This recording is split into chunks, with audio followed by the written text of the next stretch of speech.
माझ्या महाराष्ट्रातील बांधवांनो, भगिनींनो आणि मातांनो, नमस्कार. जय महाराष्ट्र. खरं म्हटलं तर एक 2-4 दिवसापूर्वीच आपल्या भेटीला आलो होतो. मग असं नेमकं या 4 दिवसात पुन्हा आपल्या भेटीला येण्यासारखं काय घडलेलं आहे आपण जाणून आहात.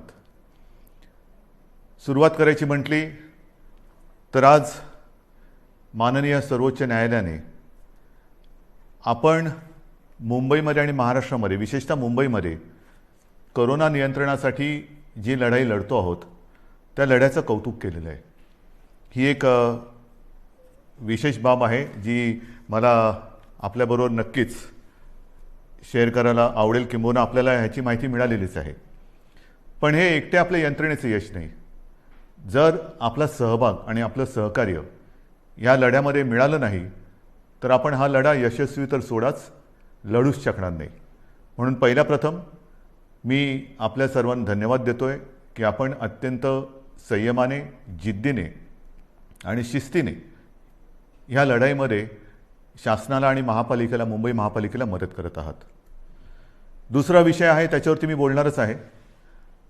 पण आपल्या भेटीला आलोच आहे तर कोरोनाच्या बाबतीत थोडीशी माहिती देणं हे मला आवश्यक वाटतंच. आपल्याला ही कल्पना आहे की आपण जे काही निर्बंध गेल्या काही दिवसापासून लावलेले आहेत त्या बाबतीत मी गेल्या वेळेला बोललो होतो की एक गोष्ट नक्की की रुग्णसंख्या जी काही झपाट्याने वाढत होती ती रुग्णवाढ आता किंचित थांबले नव्हे, ती आता थोडी खाली यायला लागलेली आहे. आता खरं आपण एका धोक्याच्या वळणावरती उभे आहोत. कदाचित आपल्याला असं वाटेल की आता ही लढाई आपण जिंकतो आहोत. नाही, अजिबात नाही. अजूनही एवढा गाफीलपणा आपल्याला परवडणारा नाही आहे. हां, ही गोष्ट खरी आहे की महाराष्ट्रामधल्या काही जिल्ह्यांमध्ये रुग्णवाढ थोडीशी उतरायला लागलेली आहे. पण त्याचबरोबरीने काही जिल्ह्यांमध्ये रुग्णवाढ थोडीशी व्हायला लागलेली आहे. ही नाही म्हटलं तरी त्या जिल्ह्यांसाठी ही एक धोक्याची घंटा आहे. इतर देशामध्ये काय चाललेलं आहे ह्या बातम्या आपण वाचता आहात. आपण निर्बंध लादून म्हणा किंबहुना निर्बंध पाळून म्हणा, एक सुरुवात केली दुसऱ्या लाटेची युद्ध करण्याची. आता इतर राज्य लॉकडाऊन करतायत, काही प्रमाणामध्ये आपल्यासारखेच निर्बंध टाकतायत. ही एक आता नाही म्हटलं तरी कोरोनाच्या लढाईतली आवश्यकता बनलेली आहे. आज मी आपल्याशी बोलताना हे एक दिलासादायक चित्र आपल्याला सांगत असतानाच आणखीन एक बातमी जी आलेली आहे की देशात, जे मी गेल्या वेळेला आपल्याला बोललो होतो आणि आपण त्याची तयारी गेल्या महिन्यापासून करतो आहोत, ते म्हणजे आता केंद्र सरकारच्या विज्ञानविषयक सल्लागारांनी एक इशारा दिलेला आहे की देशामध्ये तिसरी लाट येते आहे, सावध राहा. सावध राहा म्हणजे काय करायचं तर नवीन काही नाही आहे, त्याच गोष्टी आपण काय करतो आहोत, सावध काय राहतो आहोत. मला असं वाटतं की या नेमक्या काळामध्ये आपण काय करतो आहोत ह्याचं एक ज्याला अपडेट म्हणावा तसं तुम्हाला देण्याची गरज आहे. आज आपल्याकडे साधारणतः म्हणजे 25 एप्रिलला आपल्याकडे राज्यात 6,98,000 म्हणजे जवळपास आपण 7 लाखाला पोहोचलो होतो, एवढे सक्रिय रुग्ण होते. आणि 4 मे म्हणजे काल आपल्या राज्यात 6,41,900 इथपर्यंत ही रुग्णवाढ आपण थोपवून ठेवून थोडीशी खाली आणलेली. ही नक्कीच दिलासादायक गोष्ट आहे. मात्र जे मी तुम्हाला सांगितलं की रुग्णसंख्या काही जिल्ह्यात घटत असली तरी काही जिल्ह्यात मात्र थोडीशी वाढ होते आहे, त्याच्यावरती आपण लक्ष ठेवून आहोत. आपल्याकडे जी आरोग्य व्यवस्था आहे त्या आरोग्य व्यवस्थेमध्ये आपण नक्कीच वाढ करत चाललेलो आहोत. आपण जवळपास आता आयसोलेशन बेड्स हे 4.5 लाखापर्यंत नेलेले आहेत. जवळपास 1 लाख ऑक्सिजन बेड्स आहेत, 30,000च्या आसपास ICU बेड्स आहेत आणि 12,000च्या आसपास आपल्याकडे व्हेंटिलेटर्स आहेत. थोडक्यात सांगण्याचा मुद्दा काय की ही वाढ आपण करतो आहोत. जिथे जिथे आवश्यकता असेल तिथे आपण ह्या वाढीला म्हणजे वाढीला नाही, रुग्णवाढ थोपवायला आरोग्य सुविधा वाढीसाठी मंजुरी दिलेली आहे. अगदी न थांबता जिथे जिथे जे करणं गरजेचं आहे ते करा, असे स्पष्ट निर्देश मी प्रशासनाला दिलेले आहेत. लसीकरणाच्या बाबतीत तीही कल्पना मी आपल्याला दिलेली आहे की साधारणतः 18 ते 44 ह्या वयोगटातील 6 कोटी नागरिकांना आपल्याला लसीकरण करायचं आहे, ती जबाबदारी केंद्राने आपल्यावरती टाकलेली आहे, ती आपण समर्थपणाने घेतलेली आहे. मागे जे बोललो तेच पुन्हा सांगतो की 6 कोटी जनतेला 2 डोस म्हणजे 12 कोटी डोस एक रकमी एका चेकने घेण्याची आपली तयारी आहे. जसजसा लस पुरवठा होईल तसतसा आपण हा आपला लसीकरणाचा वेग जो 5 लाख एका दिवसात आपण करून दाखवलेला आहे तो अगदी 10 लाखापर्यंत पण नेण्याची आपली क्षमता आहे. त्याहूनही अधिक आपण नेऊ शकतो एवढी तयारी आपली झालेली आहे. लसीकरण मी केंद्रावरती आरोप करत नाही, परंतु केंद्राची सुद्धा अडचण आहेच. कारण ज्या प्रमाणामध्ये लसीचं उत्पादन हे आता हळूहळू वाढतंय त्या प्रमाणामध्ये लसीचा पुरवठा आपल्याला होतो आहे. म्हणून तूर्त आपली क्षमता आणि मर्यादा ह्या दोन टोकाच्या गोष्टी झालेल्या आहेत. जसजसा लस पुरवठा वाढेल तसतसं हे लसीकरण सुद्धा आपण वाढवू. मग त्याच्यानंतर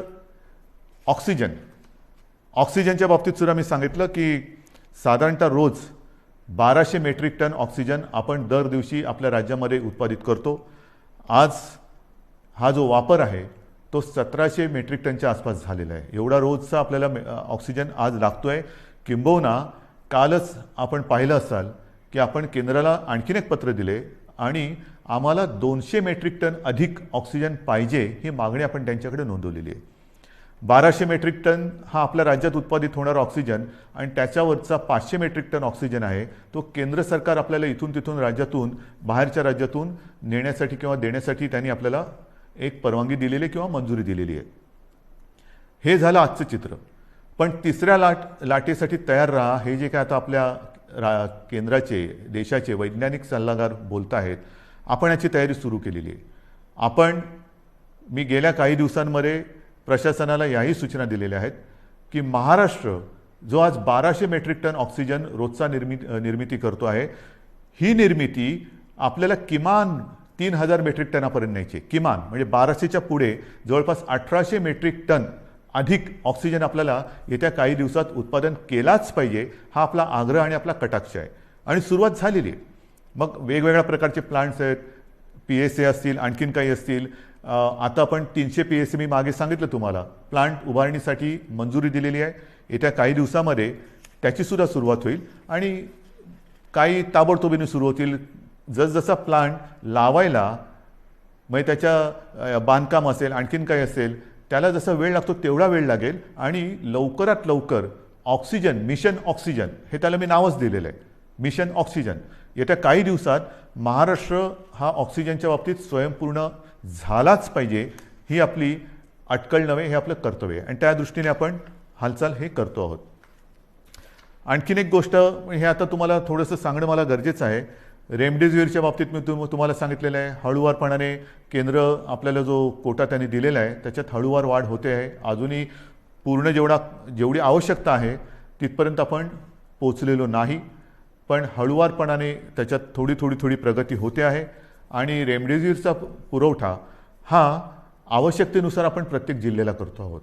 काही जणांची तक्रार आहे की आमच्याकडे एवढे रुग्ण असताना आमच्याकडे एवढेच इंजेक्शन्स येतात. ही तक्रार आहे, जरूर आहे. पण त्यासाठी आपण आणखीन एक गोष्ट सुरू केलेली आहे. एक काल परवापासून मी जो आपला टास्क फोर्स आहे त्या टास्क फोर्सला आपल्या जसं मुंबई आहे, पुणे आहे, ठाणा आहे, मग कुठे भंडारा असेल, नागपूर असेल, सोलापूर असेल, ह्या तिथल्या जिल्ह्यातील आणि तिथल्या शहरातील जे आपले फॅमिली डॉक्टर्स आपण ज्याला म्हणतो, जो कुटुंबाचा डॉक्टर, त्यांना सगळ्यांना झूम कॉलवरती एकत्रित करून मार्गदर्शन करायला आपण सुरुवात केलेली आहे. काय करायचं, आपल्याकडे रुग्ण आल्यानंतर त्याला कोविड झाला आहे तर घरातल्या घरात म्हणजे आपण म्हणतो ना की आवश्यकता नसेल तर हॉस्पिटलमध्ये येण्याची गरज नाही, पण आवश्यकता असेल तर हॉस्पिटलमध्ये त्वरित आलं पाहिजे. मग हे नेमकं जो काही एक मी म्हणेन फरक आहे तो कसा करायचा. घरी असेल तर घरच्या घरी कोणती औषधे दिली गेली पाहिजेत, कोणती दिली म्हणजे द्यायची गरज नाही आहे, किंबहुना देण्याची गरज नसताना सुद्धा दिली जातात ती टाळली पाहिजे, याचं संपूर्ण मार्गदर्शन आपल्या राज्यातील सर्व वाड्या वस्त्या अगदी गल्ली बोळातले सुद्धा जे आपले चांगले चांगले डॉक्टर्स आहेत, अनेक वर्ष जे प्रॅक्टिस करतायत आणि त्या वस्तीला एक आधार म्हणून काम करतायत, त्या सगळ्यांना सोबत घेऊन आपण पुढे जातो आहोत. रेमडेसिवीर असेल, अगदी इतर काही गोष्टी असतील, या सगळ्या बाबतीत आपण स्वयंपूर्ण होण्याच्या दृष्टीने वाटचाल करतो आहोत की जेणेकरून तिसरी लाट, दुसरी लाट तर लवकर थोपवायची आहेच, पण तिसरी लाटसुद्धा जर का आली तर तिचा घातक दुष्परिणाम आपल्या राज्यावरती होऊ द्यायचा नाही, हा चंग बांधून आपलं महाराष्ट्र सरकार काम करत आहे. हे झालं एक करोनाच्या बाबतीतचं. मग दुसरा मुद्दा आहे तो साहजिकच आहे. जसा पहिला मुद्दा मी सांगितला की सुप्रीम कोर्टाने आज मुंबई महापालिकेच्या लढाईचं कौतुक केलेलं आहे, तसंच ही लढाई आपण लढत असताना ही जिकराची लढाई, जीवावरती बेतलेले संकट आहे, अगदी देशात हाहाकार झालेला आहे, आणि अशी ही लढाई आपण जिद्दीने लढत असतानाच एक सुप्रीम कोर्टाने आणखीन एक निर्णय दिलेला आहे, तो मात्र थोडासा निराशाजनक आहे. बरोबर आहे, मराठा आरक्षण. मराठा आरक्षणाची ही लढाई आपण न्यायालयाच्या माध्यमातून न्यायालयाकडे आपण न्यायालयात लढत होतो. आपल्याला सर्वांना कल्पना आहे की काही वर्षांपूर्वी आपल्या विधिमंडळामध्ये सर्व पक्षांनी, म्हणजे तेव्हा तर शिवसेना आणि भारतीय जनता पक्षाची युतीच सत्तेमध्ये होती, आणि विरोधी पक्ष म्हणजे जे आज आपले सहकारी आहेत काँग्रेस आणि राष्ट्रवादी, ह्या राज्यातील प्रमुख 4 पक्षांनी आणि इतर सर्वांनी एकमुखी एकमताने मराठा समाजाला आरक्षण देण्याचा कायदा पास केला. तो मंजूर केला. मग त्याला आव्हान दिलं गेलं. उच्च न्यायालयामध्ये आपण ही लढाई जिंकलो. त्याला आव्हान दिलं गेलं. मग सर्वोच्च न्यायालयात ही लढाई गेली. सर्वोच्च न्यायालयात ही लढाई आपण लढलो, आणि दुर्दैवाने आज हा निराशाजनक निकाल ह्या अगदी लढाईच्या ऐन भरामध्ये आलेला आहे. नेमकं काय झालं? जे काही एक ढोबळमानाने निकाल आलेला आहे, कारण आता निकालपत्र ते आता हाती आलेले, त्याच्यावरती आणखीन डिटेलमध्ये काम सुरू आहे, त्याचा अभ्यास सुरू आहे. पण सर्वानुमते एकमुखाने घेतलेला हा निर्णय सुप्रीम कोर्टाने त्याच्या विरोधात निकाल दिलेला आहे. मग असं कोणीतरी म्हणालं की आम्ही जे उच्च न्यायालयात जिंकलो ते सुप्रीम कोर्टात तुम्ही हरलात, तुम्हाला लढताच आलं नाही. नाही, असं अजिबात नाही आहे. ज्या वकिलांनी आपल्याला उच्च न्यायालयामध्ये विजय प्राप्त करून दिला, बाजू मांडली, यशस्वीपणाने मांडली, तेच वकील त्याच्यात कुठेही बदल न करता किंवा त्यांच्यात अधिक काही वकिलांची आपण त्यांना मदत देऊन ही लढाई आपण अत्यंत योग्यपणाने, समर्थपणाने सर्वांचं मत एकत्र घेत आपण ही लढलो आहे. पदरी निराशा आलेली आहे, पण निराश झालो किंबहुना निराश झाला तर तो महाराष्ट्र कसला. मी खास करून मराठा समाजाला एक वेगळ्या दृष्टीने धन्यवाद देतो आहे की त्यांनी फार समंजसपणाने हा निर्णय जो आहे हा ऐकलेला आहे. कुठेही थैथयाट केला नाही, आदळआपट केली नाही. त्याच्याबद्दल मी तमाम माझ्या मराठा समाजातील माता भगिनींना, बांधवांना हात जोडून धन्यवाद देतो आहे. आणि त्यांच्या नेत्यांनी सुद्धा मी विशेष उल्लेख करेन, छत्रपती संभाजीराजे यांनी सुद्धा अत्यंत समंजस्याने आपली प्रतिक्रिया दिलेली आहे. हे दिवस लढाईचे नाही आहेत, निदान आपल्या तरी नाही आहेत, कारण सरकार आणि आपली भूमिका एक आहे. जर सरकार ह्या निर्णयाच्या म्हणजे आरक्षणाच्या विरोधात असतं तर लढाई मी समजू शकत असतो, पण सरकार आपल्यासाठी लढतंय, आपली बाजू मजबूतीने सुप्रीम कोर्टात मांडते किंवा ती मांडली, आणि तरीसुद्धा हा एक निराशाजनक निर्णय आल्यानंतर मला असं वाटतं अजूनही लढाई संपलेली नाही आहे. कारण लढाई केव्हा संपते? सगळं काही अंधार पसरतो तेव्हा. आज माननीय सर्वोच्च न्यायालयाने आपल्याला हा निकाल देत असताना म्हणजे त्यांनी सांगितलं की हा तुमचा अधिकारच नाही आहे. जे एक कमिशन, गायकवाड कमिशन आपण नेमलं होतं, त्याच्या शिफारशीसुद्धा त्यांनी सांगितलं की त्यासुद्धा त्यांनी बाजूला ठेवलेल्या आहेत. मग काय करायचं नेमकं? आता काय करणार तुम्ही म्हणता ही लढाई संपलेली नाही. मग सर्वोच्च न्यायालयाने निकाल दिल्यानंतर सुद्धा पुढे काय? आता पुढे आहे. सर्वोच्च न्यायालयाने निकाल देताना मला असं वाटतं पुढचा मार्ग दाखवलेला आहे की कुठे न्याय मिळेल आपल्याला, हे सर्वोच्च न्यायालयाने दाखवलेलं आहे. कारण सर्वोच्च न्यायालयाने सांगितलं की आरक्षण देणं, मग बाकीचे किचकटपणात मी जात नाही आहे. अशोकरावांनी अत्यंत व्यवस्थितपणाने दुपारी पत्रकार परिषद घेऊन एक व्यवस्थित बाजू मांडलेली आहे, कारण त्यांनी या विषयावरती गाढा अभ्यास केलेला आहे. गेले काही महिने 1-1.5 वर्ष माननीय अशोकरावांनी किती बैठका याच्यासाठी घेतल्या असतील, किती जणांशी बोलले असतील, किती जणांशी चर्चा केली असेल, हे त्यांनाच माहिती. आणि त्यांनी आज दुपारी अत्यंत व्यवस्थित समर्पक शब्दामध्ये जे काही आरोप प्रत्यारोप असतील त्याला उत्तरं दिलेली आहेत आणि आपली बाजूसुद्धा व्यवस्थित मांडलेली आहे, ती आपल्यासमोर आलेली आहे. म्हणून मी ते परत त्याच्यात बोलणार नाही आहे. पण सर्वोच्च न्यायालयाने जे सांगितलं की हा निर्णय घेण्याचा अधिकार हा राज्य सरकारचा नाही, मग कोणाचा आहे, तर हा अधिकार केंद्र सरकारचा आणि माननीय राष्ट्रपतींचा आहे. हा एक मोठा मार्ग त्यांनी दाखवलेला आहे. आणि म्हणून माझी जी पहिली प्रतिक्रिया आपल्यासमोर आलेली आहे, त्या प्रतिक्रियेत मी म्हटलं की एका प्रकारे सर्वोच्च न्यायालयाने हा निकाल देताना आपल्याला वेगळं मार्गदर्शन केलेलं आहे की कुठे न्याय मिळेल. त्याच वेळेला मी म्हटलेलं आहे की केंद्र सरकारला, म्हणजे माननीय पंतप्रधान आणि माननीय राष्ट्रपती यांना मी हात जोडून विनंती करतो आहे की आता हा अधिकार आपला आहे, हे सर्वोच्च न्यायालयाने सांगितलेलं आहे. आपण 370 कलम काश्मीरचं हटवताना जी हिंमत दाखवली, तीच हिंमत आणि तीच संवेदनशीलता आम्हाला आत्ता पाहिजे. सर्वोच्च न्यायालयाने यापूर्वी जे 2 निकाल दिले होते, ते शहाबानू खटला असेल किंबहुना ॲट्रॉसिटी ॲक्ट असेल, तो सुद्धा केंद्र सरकारने म्हणजे संसदेने आपल्या अधिकाराचा वापर करून बदलला आणि एक संवेदनशीलता दाखवली. मग आता तर सर्वोच्च न्यायालयाने सांगितलेले की हा अधिकार आपला आहे, आणि हा अधिकार आपला आहे म्हटल्यानंतर आम्ही सगळेजण एकत्र आहोत. महाराष्ट्रामध्ये ज्या वेळेला हा निर्णय घेतला गेला तेव्हा जे सर्व पक्ष एकत्रित आले होते, ते सर्व पक्ष आजसुद्धा एकत्रित आहेत. आम्ही एकमुखी आपल्याला विनंती करतो आहे की आपल्याला जे जे काही सहकार्य आपल्या राज्यातून पाहिजे असेल, आमच्या राज्यातून पाहिजे असेल, ते आम्ही करतो आहोत, नक्कीच करू. मात्र आता सहनशीलता ही आहे. माझा मराठा समाज हा सहनशील आहे, कुठेही आतताईपणा त्यांनी केलेला नाही. न्याय हक्कासाठी रस्त्यावरती उतरला, तो सुद्धा शांततेने उतरला. अशा ह्या समाजाचा, लढवय्या, शेतकरी, सगळं मी आपलं वर्णन केलेलं आहे.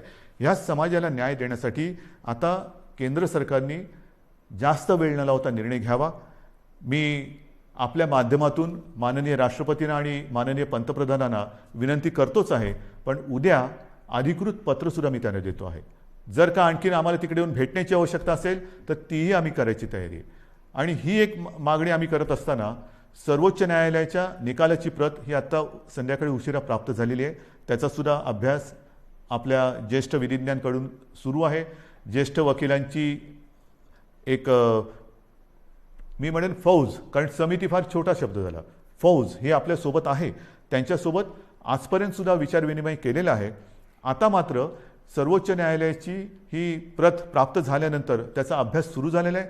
त्याच्यात आणखीन काही मार्ग दाखवलेत का तेही बघतो.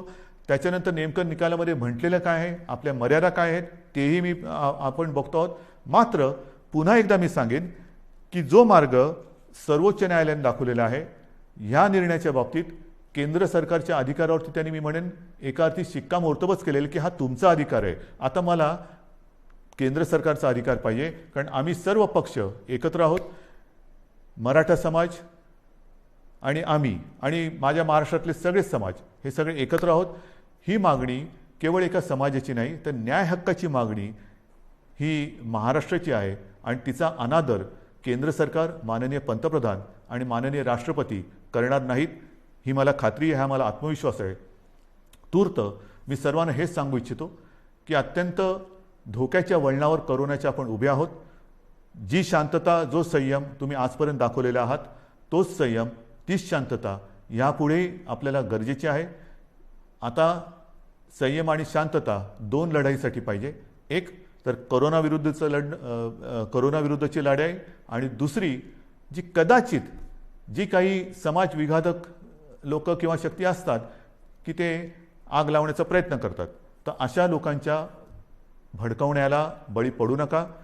सरकारवरती विश्वास ठेवा. सरकार पूर्ण ताकदीने, पूर्ण क्षमतेने ही लढाई जिंकल्याशिवाय राहणार नाही आणि तुम्हाला तुमचा न्याय हक्क मिळवून दिल्याशिवाय राहणार नाही. एवढंच एक वचन आपल्याला देतो आणि तूर्त आपली रजा घेतो. जय हिंद, जय महाराष्ट्र.